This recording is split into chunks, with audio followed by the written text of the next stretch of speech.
승리하신 모든 분들에게도 올해 많은 승리의 깃발을 꼽는 역사가 있기를 소망합니다. 우리가 죽기 전에 후회할 때가 많습니다. 조금 더 승리할 걸, 승리해 볼 걸, 그런데 내가 너무 욕심에 가득 차서 자존심에 너무 붙들려서 살았지 않았는가라고 후회 막급으로 죽는 경우가 많이 있습니다. 조금 더 기도할 걸, 조금 더 예배할 걸, 조금 더 사랑할 걸, 조금 더 줄 걸, 조금 더 예수를 더 잘 섬길 걸, 하나님 앞에 가니까 너무 후회스럽고 부끄러운 모습이 아닌가, 이렇게 후회할 수도 있습니다. 그리고 평생에 승리의 제목도 없고 승리해 본 적도 없는 크리스찬이라면 진짜 불 가운데 부끄럽게 구원받을 수밖에 없다면 다시 한번 나도 승리의 깃발을 꼽게 하소서라는 이 기도 제목이, 소망이 내게도 있어야 되지 않겠는가 생각이 되어집니다. 이렇게 승리했던 사람 중에 한 사람이 있는데 그 사람 바로 윌리엄 캐리입니다. 근대 선교의 아버지 윌리엄 캐리, 근대 선교의 아버지라고 부르는 현대 선교의 아버지, 이분으로부터 선교가 근대에 시작했대서 아버지라고 하는 이런 분입니다. 영국에서 태어났습니다. 1761년 노프햄 푸션에서 작은 마을에 태어나서 5번째 아들로 태어납니다. 아버지는 공장에 다니고 있기에 자녀를 키우기에 너무 힘들고 어려워서 초등학교밖에 나오지 못했습니다. 그래서 어려서부터 구두방에서 일할 수밖에 없는 어려운 삶을 윌리엄 캐리가 갖게 됩니다. 그런데 하나님의 은혜 가운데 17세에 비전을 품습니다. 선교의 비전이 품습니다. 왜 선교하지 않지? 성경을 보면 아브라함부터 모든 믿음의 인물들이 선교하는데 왜 영국은 부자의 나라가, 힘 있는 나라가 이렇게 크리스찬이 많은데 왜 선교하지 않을까? 이런 생각을 하고 있었습니다. 그리고 그에게는 언어에 대한 특별한 은사가 있어서 성경 보면서 헬라어 언어를 스스로 공부해서 원어로 성경을 보는 그런 재주도 있었습니다. 그리고 나서 20세에 결혼을 해가지고 24세에 은혜 가운데 자기 동네 고향교회 침례교회 목회자로 일하기 시작합니다. 말씀을 증거합니다. 그러다 보니까 목사님들의 모임 속에서 선교사를 보내야 됩니다. 선교사가 성경의 뜻이 있습니다. 그가 정리한 게, 확실한 게 뭐냐면 지금도 선교사가 왜 해야 되느냐라고 할 때 사도행전 1장 8절 말씀을 붙잡습니다. 오직 성령이 임하시면 권능을 받아 예루살렘과 온 유대와 사마리아 땅끝까지로 증인되라. 선교사가 왜 해야 되는가를 이것을 붙잡고 있고, 더 나아가 이사야 54장 2절부터 3절에 내 장마터를 넓히 펴라, 내 장마터를 넓히 펴라 라고 하는 이 말씀을 근거로 해서 선교해야 됩니다. 열국의 아비가 아브라함 아닙니까? 우리는 제사장 나라가 이스라엘 나라처럼 왕같은 제사장으로 선교해야 됩니다. 그랬더니 좋은 반응이 온 게 아니라 목사님들이 부정적 반응을 보입니다. 하나님이 하실 거야, 하나님이 하실 때까지 우리는 그냥 기다리고 있으면 돼 라고 말할 때 윌리엄 캐리가 위대한 말을 합니다. 하나님으로부터 위대한 일을 기대하라. 하나님부터 위대한 일을 시도하라. 기대가 없으면, 시도가 없으면 하나님의 큰 일을 할 수가 없다라고 그는 선포하기 시작했습니다. 그리고 나서 그는 사무엘에게 얘기합니다. 나라도 선교사로 가야겠습니다. 인도로 가겠습니다. 그랬더니 몇 개월에 거쳐서 영국에서 인도로 가야 되는데 사무가 조금 반대합니다. 애가 지금 네 번째 애가 6개월짜리가 뱃속에 있는데 이거 너무 위험하지 않아요? 두 번째로 자녀들 교육이 인도 가서 인구가 많지 그 경제로 너무 피폐한 그런 나라 가서 애들 교육이 안 됩니다. 몇 가지로 반대했음에도 불구하고 사무의 조그만 동의를 받아서 결국 인도로 갑니다. 가서 7년 동안 사역한 결과 어떤 일이 벌어져요? 한 명도 예수를 믿지 않아요. 7년 사역에 열매가 없었습니다. 그리고 도리어 고난이 옵니다. 5살짜리 된 아들이 하나가 이질병에 걸려 죽습니다. 그리고 사모는 12년 동안 정신병을 앓아 정말 가정이 암울해지는 일들이 벌어집니다. 그리고 나서 여러 가지 또 어려움 가운데 결국 이 하나님의 은총 가운데 부흥을 맛보고 성장을 맛보고 선교의 열매가 7년 후부터 맺혀지기 시작을 했습니다. 그 모든 결과 중에 하나가 가장 큰 거는 42개의 언어로 번역해서 성경을 번역해서 다른 지역까지 선교하는 일까지 했습니다. 그리고 자기가 준비했던 것이 어느 날 아플싸 불이 나가지고, 이게 왜냐하면 그 인화성이 있는 것을 모르고 인쇄하는 사람에서 실수해서 자기가 준비했던 모든 인쇄물이 다 타고 많은 일들이 벌어졌습니다. 많은 사람이 불행에 다쳤다라고 생각했을 때 기도하기 시작합니다. 그랬더니 주변에 믿음의 사람들이 얼마나 많은지 선교비가 너무 많이 와가지고 건물을 지을 정도로, 그래서 더 많은 일들이 잊어버렸던 것보다 더 큰 일들이 하나님 안에서 이루어졌다라고 윌리엄 캐리는 고백하고 있고 간증하고 있습니다. 구두수 성공이었지만, 초등학교밖에 안 나왔지만 그는 어려움을 만났어요. 자녀가 죽고 아내가 12년 동안 정신병을 앓고 더 나아가 화재가 났지만 그 어려움 가운데서도 불구하고 믿음의 비전을 품고 살았을 때 인도에 선교가 이루어졌고, 그 이후에 많은 선교사들이 세계 만국에 복음 들고 타문화권에 가서 선교한 일에 이루어졌기에 근대 선교의 아버지가 되었다라고 말하고 있습니다. 여러분의 삶에도 나도 승리하고 다른 사람도 승리케 하는 그런 깃발을 꼽는 역사가 이후부터 있어지기를 주의 이름으로 축원합니다.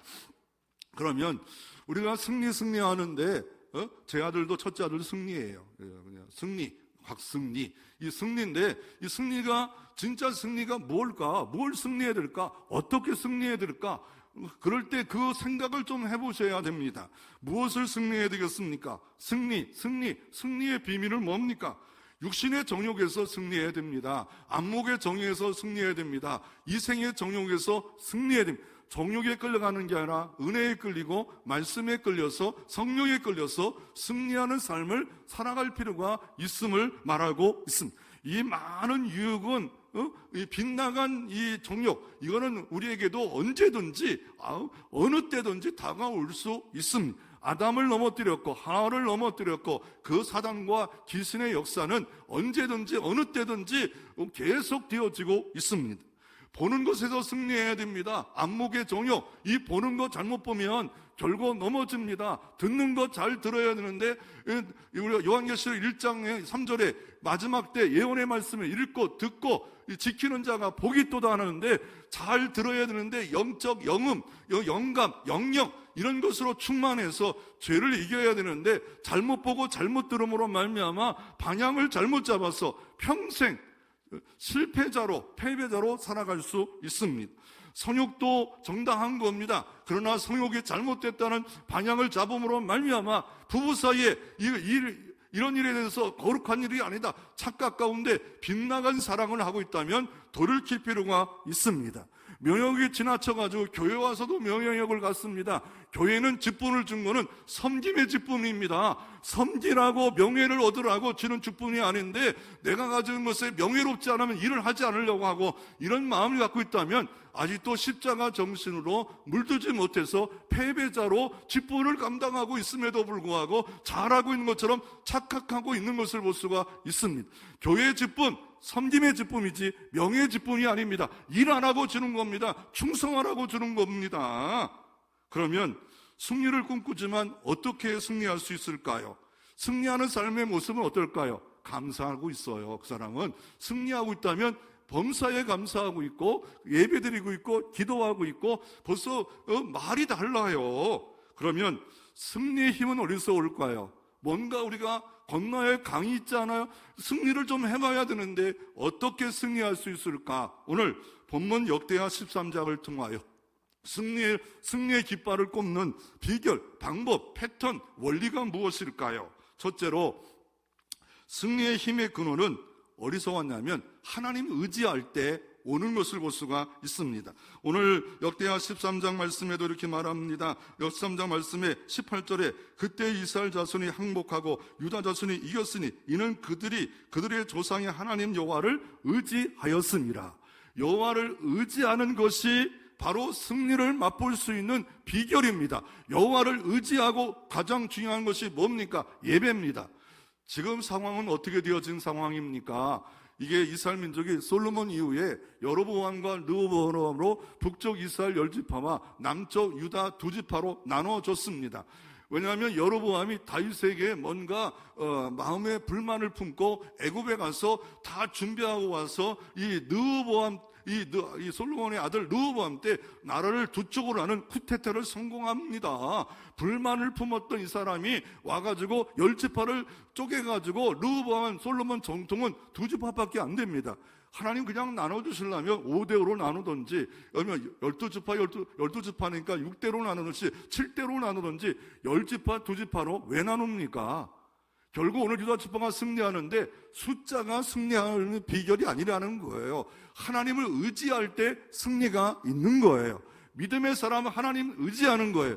그래서 어떤 일이 벌어집니까? 이 북쪽 이스라엘이 80만 군대를 데리고 여로보암 때 쳐들어옵니다. 이 여로보암 때 쳐들어오는데 이때 왕은 바로 누굽니까? 이 왕은 아비야 왕입니다. 유다 왕은 아비야 왕이 군대를 모집하니까 40만이었다고 13장 3절에 나와지고 있습니다. 80만 대 40만, 이거는 전쟁에 이길 수 없다는 숫자입니다. 왜냐하면 지금과 달라요. 지금은 뭐 여러 가지 무기가 좋으면 이기지 않아요? 그러나 그때는 사람이 무기입니다. 사람이 많아야 되는데 2대1로 싸운다. 그것도 이길 방법이 안 돼요. 지파도 10지파에 2지파고 이길 수가 없어요. 그리고 오늘 3절에 보십시오. 이 40만을 모였는데 그래도 모인 사람들이 어떤 사람입니까? 용감한 군사래요.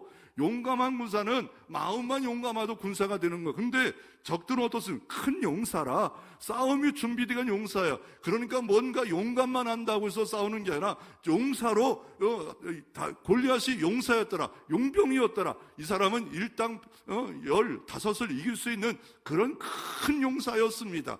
이게 상황적으로는 이길 수가 없어요. 그런데 이겼어요. 대승리를 이루어줬어요. 그 이유가 뭡니까? 하나님을 의지하는 거예요.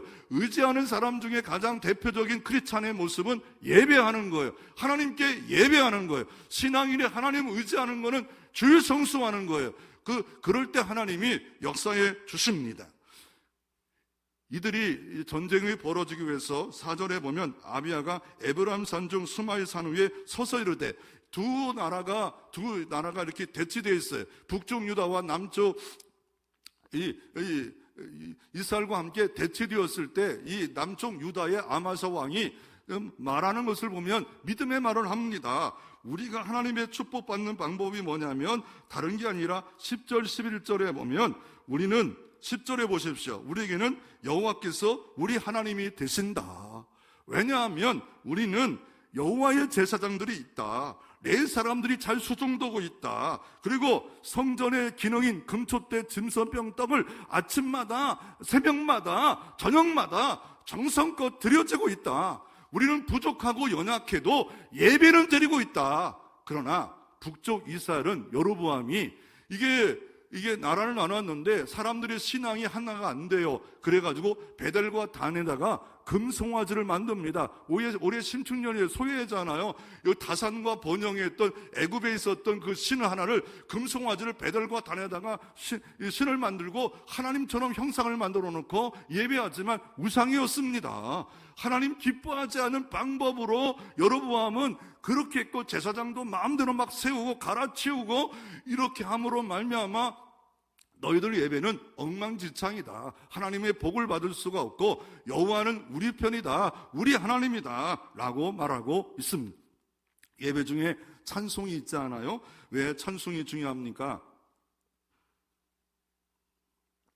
시편 22편 3중에 보면 찬송 중에 여호와가 거하신다 말하고 있습니다. 특별히 2월달 정오기도회 우리 교회 하지 않아요?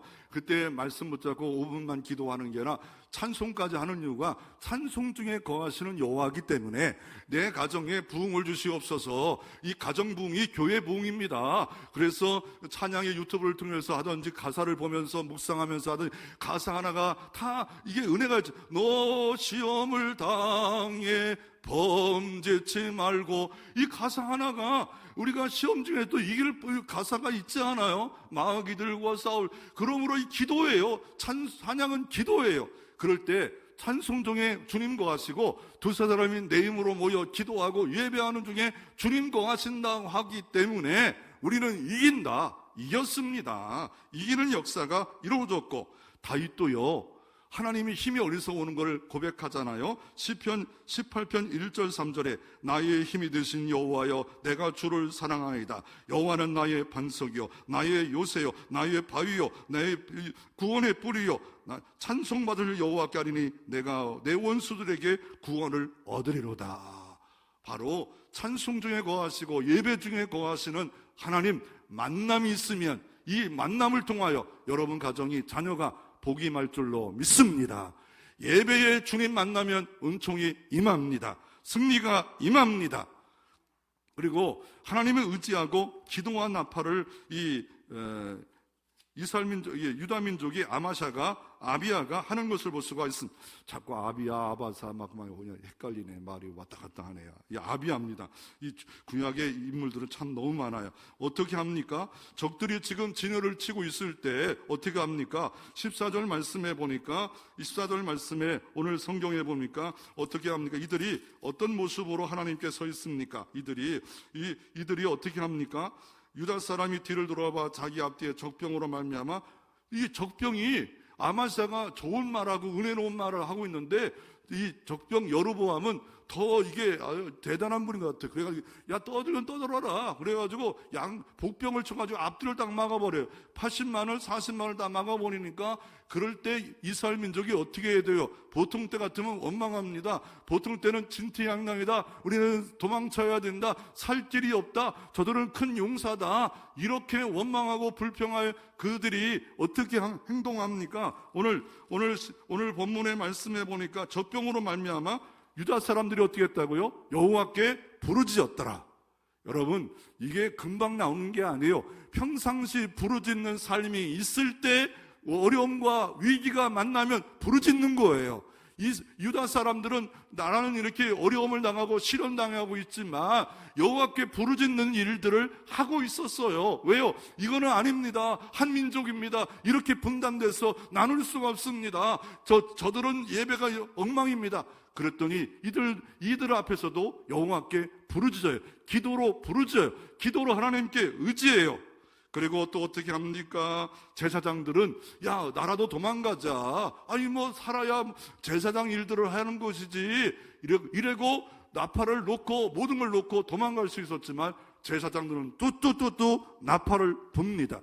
이 나팔을 부는 이유가 뭡니까? 이제부터 전쟁은 선포됐다. 물러서지 말고 전진하자. 승리하자. 여호와가 함께 하신다. 말씀으로 서자. 나팔을 불었다라고 말하고 있습니다. 15절 말씀에 또 어떻게 하나님 의지하고 행동합니까?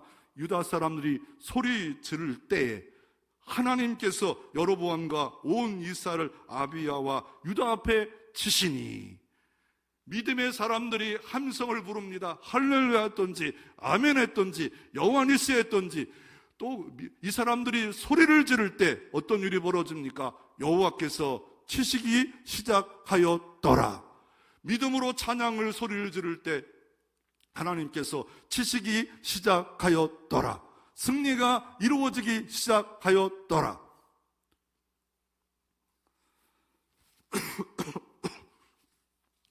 결국 어떤 일이 벌어집니까? 결국은 80만 중에 50만이 다 승리를 했고, 또한 성읍도 빼앗고 이 일로 여로보암이 죽는 일이 벌어집니다.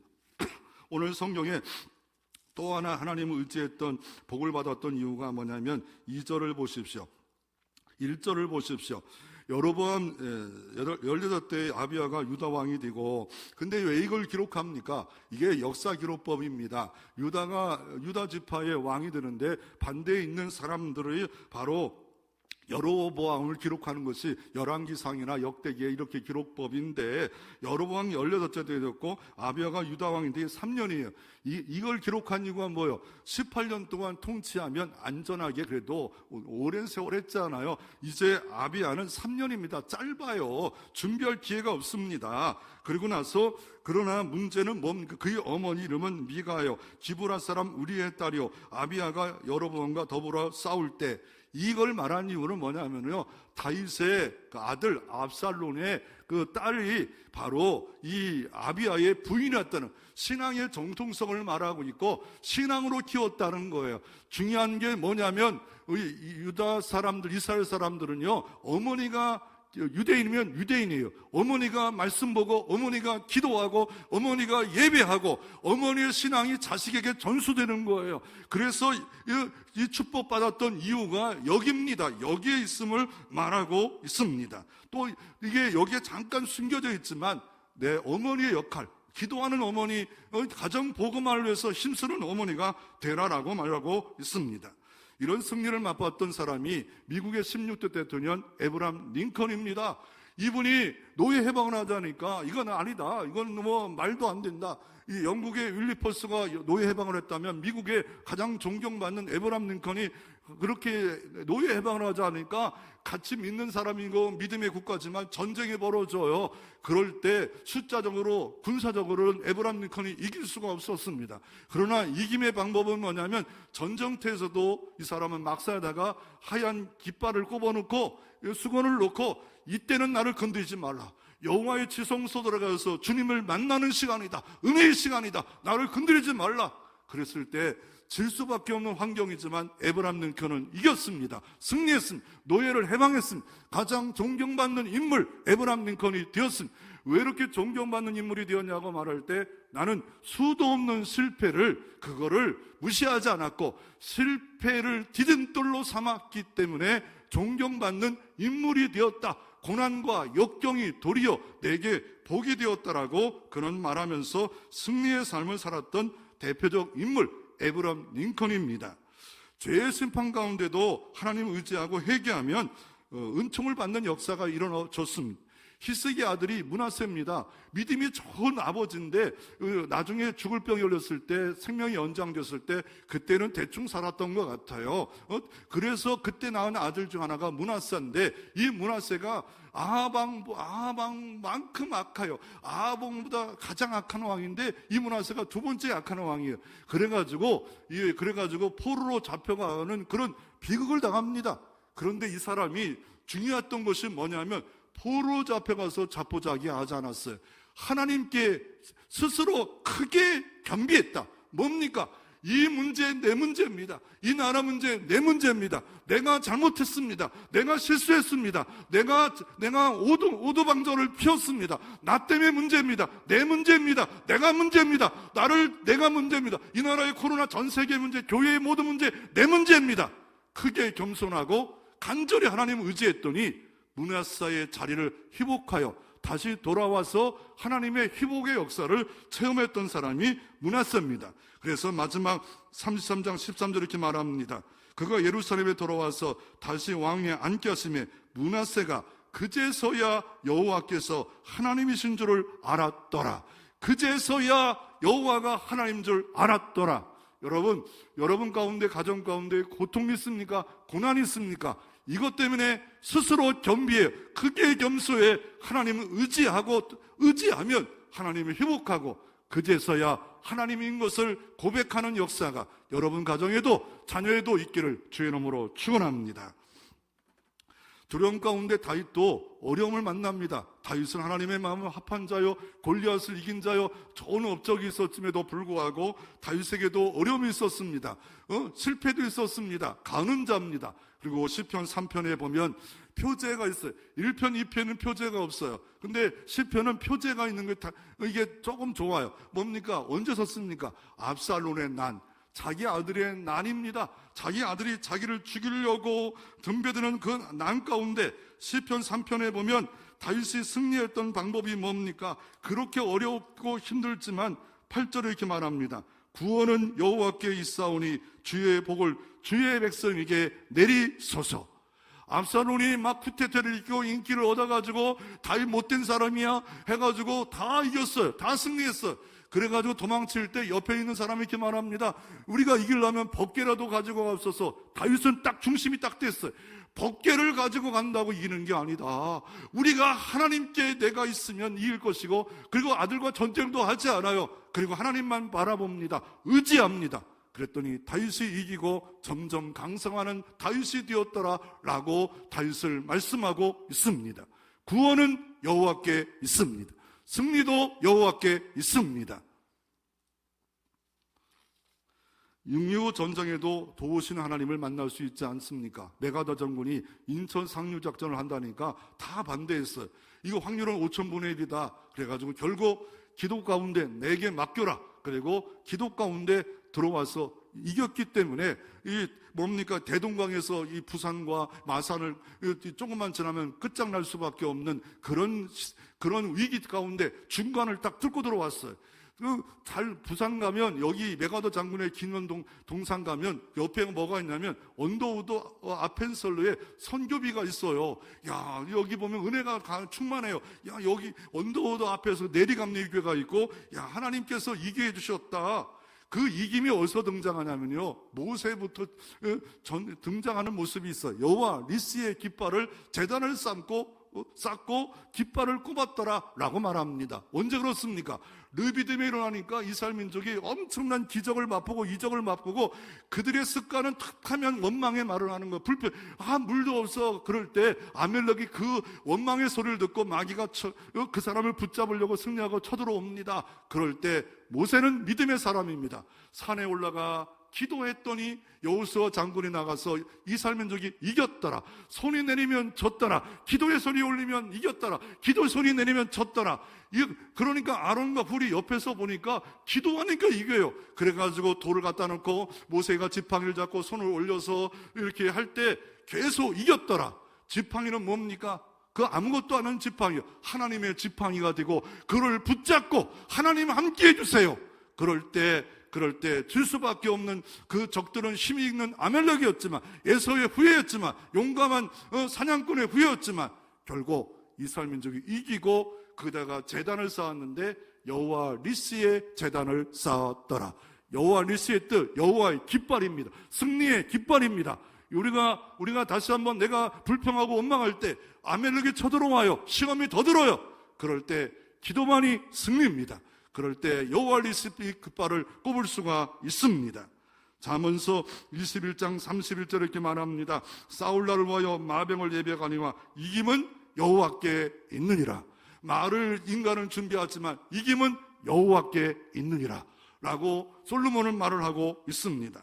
우리가 이런 승리와 은총을 맛보기 위해서는 또 하나 중요한 것을 아마샤가 오늘 말씀하고 있는데, 13장에 보면 어떻게 말합니까? 이 13장 말씀에 보면 아비야가 말을 하는데, 오늘 13장 5절에 보면 이스라엘 하나님 여호와께서 소금 언약으로 이스라엘 나라를 영원히 다윗과 그 자손에게 주신 것을 너희가 아느냐.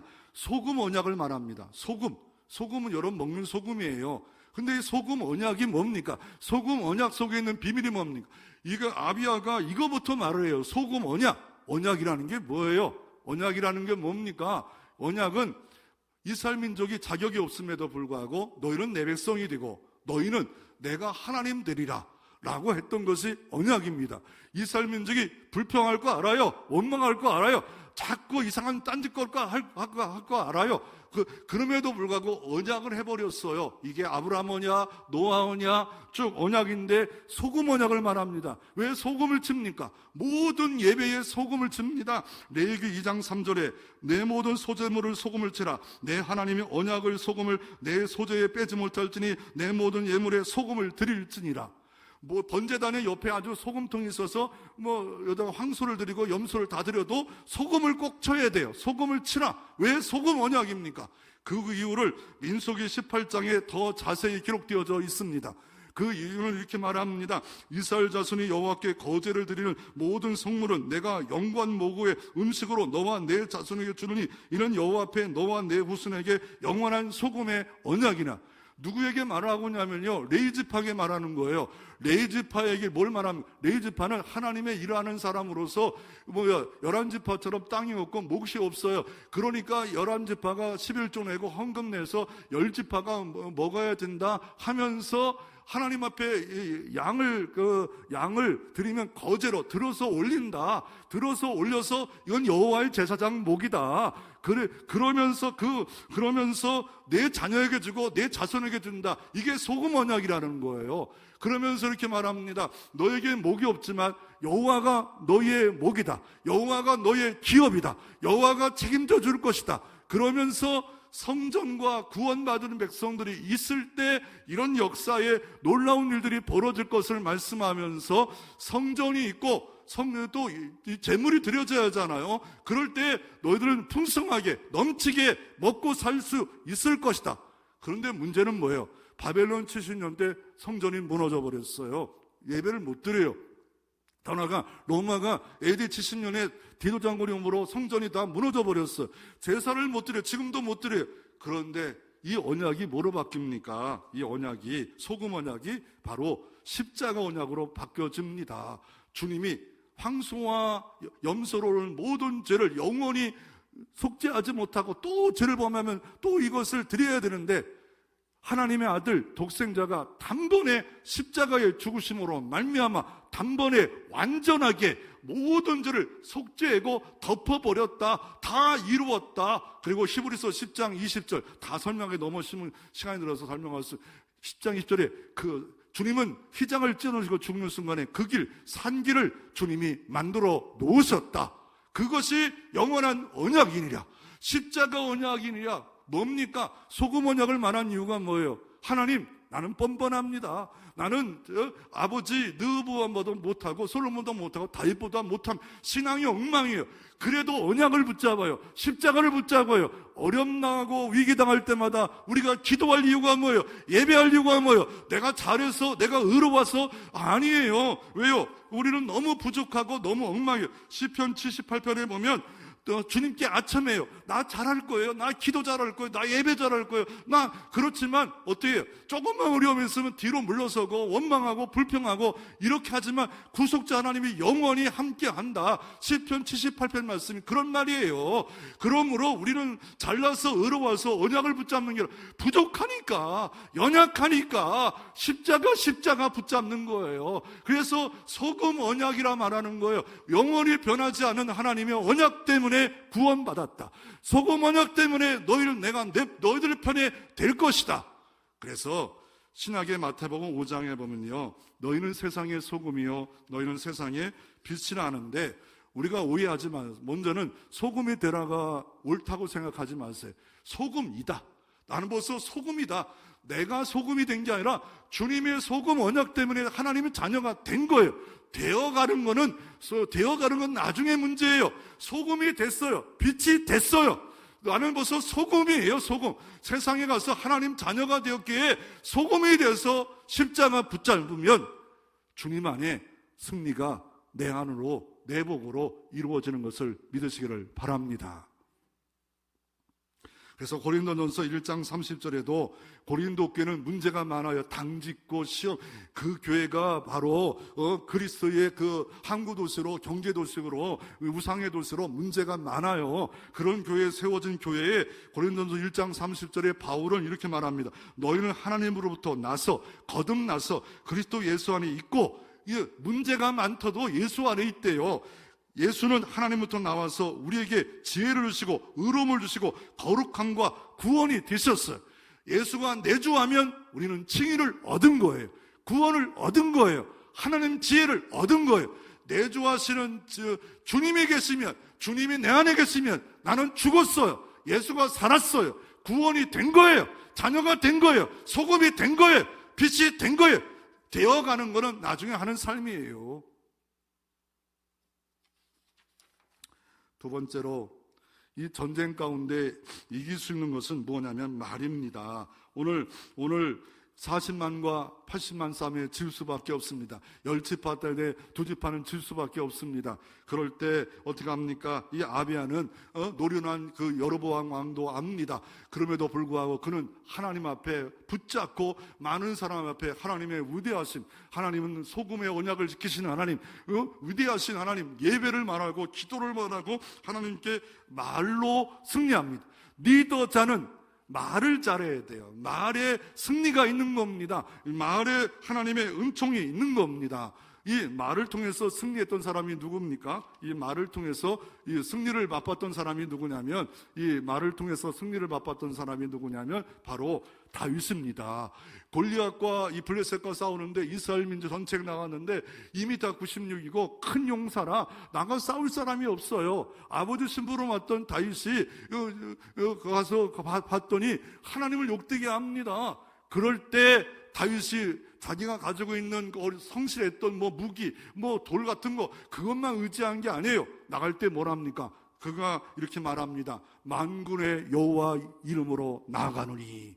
만군의 여호와 이름, 히브리어는 여호와 체바우트, 모든 군대를 동원할 수 있는 하나님, 골리앗의 등치가 크고 힘이 있더라도 무너뜨기 충분하신 하나님 믿고 나아간다. 나는 목동이다. 나는 정말 네가 보기에 개처럼 나는 돌멩이밖에 들고 갈 수 없는 어린 홍한 소년이지만 내게는 여호와 체바우트, 만군의 여호와가 있노라. 그리고 나갔을 때 승리 역사를 통하여 이스라엘 민족의 영광 돌리는 역사가 이루어졌던 것을 볼 수가 있습니다. 이 치유를 일으키는 것도 믿음의 말입니다. 어느 날 백부장이, 로마 백부장인데 유대인과 사이가 안 좋아요. 그런데 하인이 중풍병 때문에 죽게 되었을 때 이 사람은 유대 나라에서 너무 친화적으로 많이 좋아했던 것 같아. 유대 장로를 불러가지고 했더니 예수를 소개합니다. 예수를 불러달라고 말할 때 예수를 소개하려고 오는 중에 어떻게 말합니까? 예수님이 가려고 했더니 오지 마세요. 백부장이 하는 말이 이런 말을 하대요. 무슨 말입니까? 백부장 하면 내 밑에 신하더러 가라면 가고 오라면 오는데 어찌 주님께서 내 집에 오겠습니까? 말씀만 하옵소서.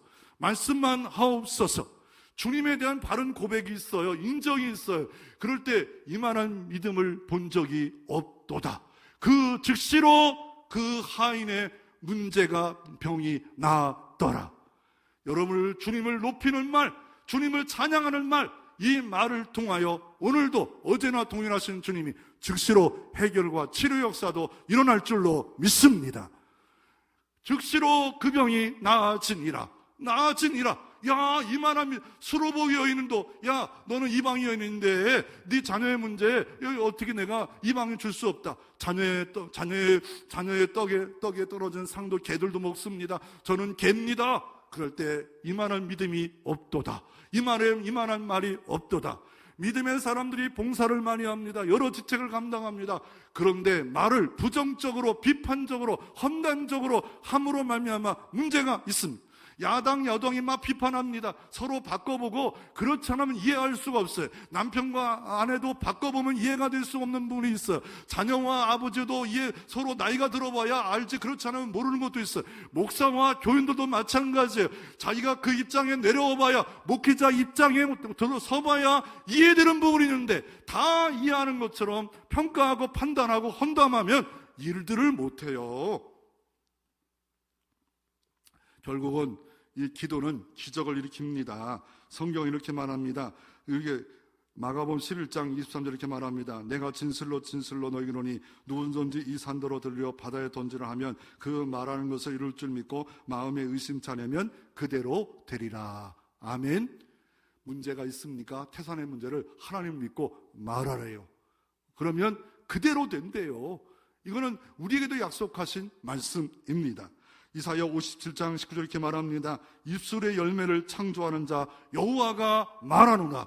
열매 중에 입술의 열매가 있대요. 아브라함에게 약속합니다. 이삭에게 약속합니다. 우리에게 약속합니다. 네가 자녀에게 복을 빌라. 내가 주겠다.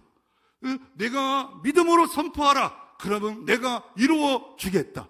이게 입술의 열매예요. 입술의 열매라 말합니다. 고린도후서 1장 20절 이렇게 말합니다. 하나님의 약속은 얼마든지 그리스도 안에 예가 되나니 그런즉 그로 말미암아 우리가 아멘하여 하나님께 영광을 돌리게 되니라. 그리스도 안에 이 하나님 말씀은 아멘이래, 된대요. 그러므로 아멘하면 하나님께 영광 돌리는 역사가 이루어진다라고 말하고 있습니다. 치유가 이루어집니다 하면 아멘하면 그대로 이루어진다고 말하고 있는 겁니다. 하나님이 전능하신 주님이 약속하고 계십니다. 그런데 우리가 가정이 행복하기 위해서 여자분들이 잘못된 생각이 있어요. 평강공주에 착각하고 있어요. 자기가 평강공주인 줄 알고 남편을 온단처럼, 바보 온달처럼 남편 변화 5년 프로젝트, 5년 동안 남편을 위해서 별거 헌담하고 잔소리하고 조져버렸어요. 그런데 남편은 끄떡없이 변함이 없고, 변한 게 뭐예요? 아내가 우울증을 얻었더라, 정신병이 얻었더라. 왜 저렇게 안 변하는 거야? 도리어 더 강팍해집니다. 우리의 변함은 하나님께 있는 겁니다. 그리스도의 사랑으로 가까이 하면, 은혜 주시면 변화가 일어날 수 있는 겁니다. 착각하지 마세요. 오해하지 마세요. 우리가 말을 잘해. 누에 꽂히는 자기 몸을 이렇게 싸면은 300m에 그런 누에 몸을 집을 만들잖아. 우리의 말에도 입에도 이런 능력이 있습니다. 왜요? 성경은 이렇게 말합니다. 가나안 땅 정탐꾼 10명이 보고하는 게 뭐예요? 10명을 뭐라 합니까? 그들은 너무 커서 우리는 메뚜기입니다. 싸우면 안 됩니다. 다시 애굽으로 가야 됩니다. 그랬더니 여호수아 갈렙은 그들의 신은 없고 우리의 신은 여호와니 그들은 우리의 밥이다 라고 말하지 않아요. 그랬더니 뭘 선택합니까? 부정적인 걸 선택해. 안 된다, 할 수 없다. 그래가지고 죽지 않아요. 그러면서 민수기 14장 28절에 이렇게 말합니다. 여호와의 말씀에 나의 삶을 가리켜 맹세하노니 너의 말이 내 귀에 들린 대로 내가 너희에게 행하리니 너희 시체가 이 광야에 엎드러짐이라. 10지파의 보고 때문에 시체가 다 엎드려져 버렸어요. 가나안 땅에 못 들어가 버렸어요. 내 귀에 들린 대로 행하리라. 어떤 아줌마가, 어떤 크리스찬이 자녀가 너무 속을 썩어요. 그랬더니 막 파보해. 이 빌어먹을 놈, 이 뒤질 놈. 그리고 새벽기도 갔어요. 그랬더니 하나님이 성령 이렇게 말합니다. 네 자식 뒤지게 해놓을까? 빌어먹게 해줄까? 성령님 하지 마세요. 저는 엉터리로 말한 거예요. 그냥 너는 그렇게 축복의 말, 은혜의 말, 덕스러운 말, 격려의 말, 칭찬의 말, 사람을 세우는 말, 교회가 부흥 일어나는 말, 회사가 살리는 말, 이런 말을 해야 되는데도 불구하고 왜 그런 말을 하냐? 서울에 한 누구 목사님이 계시는데 신학교 2학년 때 좋은 대학 나와서 신학교를 갔더니 작은 아버지가 명절날 딱 와가지고 얘야 일로 와봐라, 덕담해 줄 줄 알았대요. 그래서 이 한 목사님이 지금 한 3,000명 모이는 목회를 해요. 그런데 이러더래요. 네 혀가 짧아가지고 너 신학교 가면 안 돼, 때려쳐. 그래가지고 반사 그랬대요. 반사 저거 안 받습니다. 그랬더니 지금까지도 하나님 이 혀가 짧아가지고 목회 못하는 일이 없었대요. 반사했대. 반사. 그 작은 아버지가 혀가 짧아진 건 아니에요. 베드로가 말합니다. 음과 음은 내게 없지만 나사렛 예수님으로 일어나 걸으라. 그때 안진뱅이가 여태까지 이런 일이 없었는데 일어나 걸었어요. 여호수아는 얼마나 대단합니까? 지금 아멜렉과 싸우는데 태양과 달이 이게 넘어가면 안 돼요. 해가 지면 안 돼요. 그랬더니 뭡니까? 태양 한번 머물러라, 달 한번 머물러라, 야외는 골짜기 머물러. 그랬더니 하루 동안을 머물렀대요. 이런 일이 없었대요. 이런 일이. 얼마나 여호수아는 배짱이 대단합니다. 태양과, 나는 어제도 그저께도 대낮에 달이 있는데 머물러라고 기도를 못해요.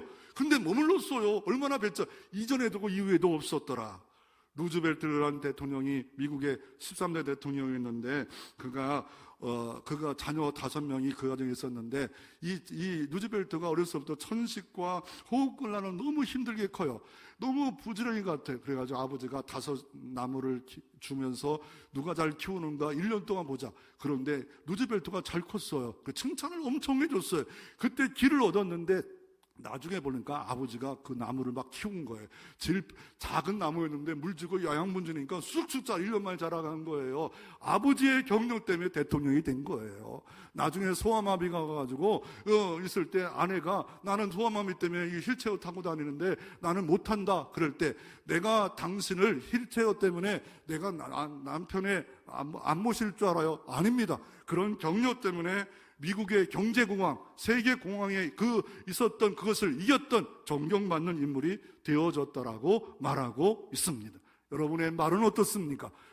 덕을 세우는 말, 승리의 말. 여러분, 회사도요, 안 된다, 할 수 없어. 이 한 사람 때문에 회사가 메말라요. 가정에도 만날 부정적이고, 그런데 교회도 부흥의 불길을 일으키는 사람은 뭡니까? 안 된다, 못 간당하다. 그렇게 아니라 기도합시다. 여러분, 언어를 줄이고 기도하는 시간만 조금 늘리면 이게 자꾸 언어가 많아요. 너무 언어가 많아요. 언어를 줄이고 기도의 언어를 많이 가져야 돼요. 믿음의 언어를 가져야 되는데 우리는 혀는 뭐예요? 이게 말을 보면 말을 조종하는 키가 있잖아요. 배에 조종하는 키가 있잖아요.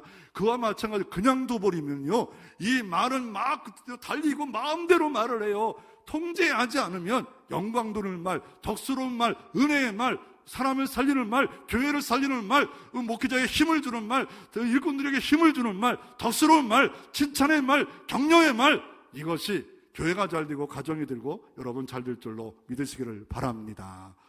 세 번째로 승리의 열매를 맺어지는 역사가 오늘 본문에 기록되어져 있습니다. 80만을 이겨 50만이 죽었더라. 그리고 어떻습니까? 땅들을 많이 황보했더라. 그리고 어떻습니까? 일로 여호수아 왕이 힘을 잃어버렸더라 라고 말하며 아마사는 점점 강성해서 가정에도 복을 받았더라 라고 말씀하고 있습니다.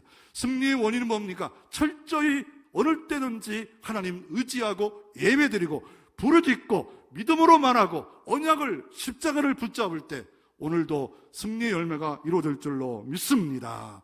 이 양영자라는 사람이 현장과 함께 1985년에 금메달 월드컵 스타 아닙니까? 그렇지만 그가 오른쪽에 막 엘보가 와서 이게 쓸 수가 없었어요. 너무 아파요. 참고 도대체 약을 먹어도 이제 의사를 통해서 할 수가 없어요. 그럴 때 선택한 게 뭐냐?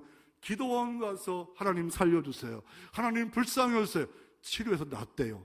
그리고 또 열심히 했더니 또 이게 뭐냐면 감에 염증이 생겨가지고 감염이 걸려가지고 피곤해서 일을 못하고 그럴 때 코치가 이제 좀 쉬어야 되지 않겠는가 라고 할 때 그때도 겸손히 하나님께 엎드려서 했더니 치료가 임하였더라. 현재 이 양형자가 그래가 나서 하나님 은혜 가운데 어떻게 합니까? 이제는 몽골 선교사의 사모로서 선교사로 사역을 감당하는 승리의 인물이 되어져 있습니다.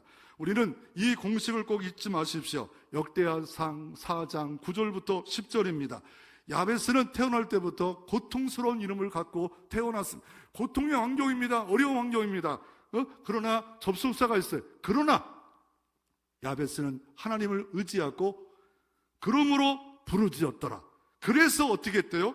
야베스는 하나님의 은총을 받아 존경스러운 인물이 되었더라. 이게 야베스의 승리의 공식입니다. 그래서 하나님을 의지하고 부르짖고 기도했더니 하나님의 승리의 열매를 야베스가 받았더라. 여러분이 진짜 하나님께 예배하고 기도하고 의지할 때 야베스 같은 복이, 오늘 성경의 유다의 복이 여러분 가운데에서 열매 맺히는 역사가 있기를 주의 이름으로 축원합니다. 기도드리겠습니다.